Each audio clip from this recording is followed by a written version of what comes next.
బాహుబలి, ఆర్ఆర్ఆర్ లాంటి బాక్సాఫీస్ను షేక్ చేసే block buster hits అందించిన దర్శకుడు ఎస్ఎస్ రాజమౌళి తెలుగు సినిమా స్థాయిని ప్రపంచవ్యాప్తం చేశాడు. హాలీవుడ్ మేకర్స్ ఇండియన్ సినిమాపై ప్రత్యేకంగా ఫోకస్ చేసేలా అటెన్షన్ క్రియేట్ చేశాడు. ఇప్పుడు మహేష్ బాబు హీరోగా వారణాసితో తన స్టామినాను చూపించేందుకు సమాయత్తమవుతున్నాడు. జస్ట్ టైటిల్ లాంచ్, గ్లింప్స్తోనే సినిమాపై మస్తు హైప్ క్రియేట్ చేయగలిగిన జక్కన్న బాక్సాఫీస్ వసూళ్లు మాత్రమే కాదు, ఓటీటీ స్ట్రీమింగ్ రైట్స్లోనూ రికార్డ్ షేక్ చేసినట్లు తెలుస్తోంది. ఎస్, వారణాసి మూవీ రైట్స్ భారీ మొత్తానికి అమ్ముడుపోయినట్లు industry talk. Telugu cinema global మార్కెట్లో దుమ్ములేపుతోంది. ఇందుకు కారణం ఒక విధంగా రాజమౌళి అని చెప్పుకోవడం అతిశయోక్తి కాదు. అయితే తాజాగా ఆయన మరో రికార్డ్ సెట్ చేశాడు. Jakkanna upcoming movie Varanasi OTT రైట్స్కు స్ట్రీమింగ్ ప్లాట్ఫామ్స్ 1000 కోట్లు ఆఫర్ చేయడానికి సిద్ధంగా ఉన్నాయి.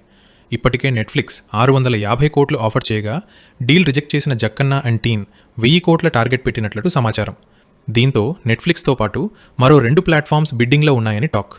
దేశీ హీరోయిన్ ప్రియాంక చోప్రా నటిస్తున్న ఈ చిత్రంలో 72,000 BC నుంచి 2071 AD వరకు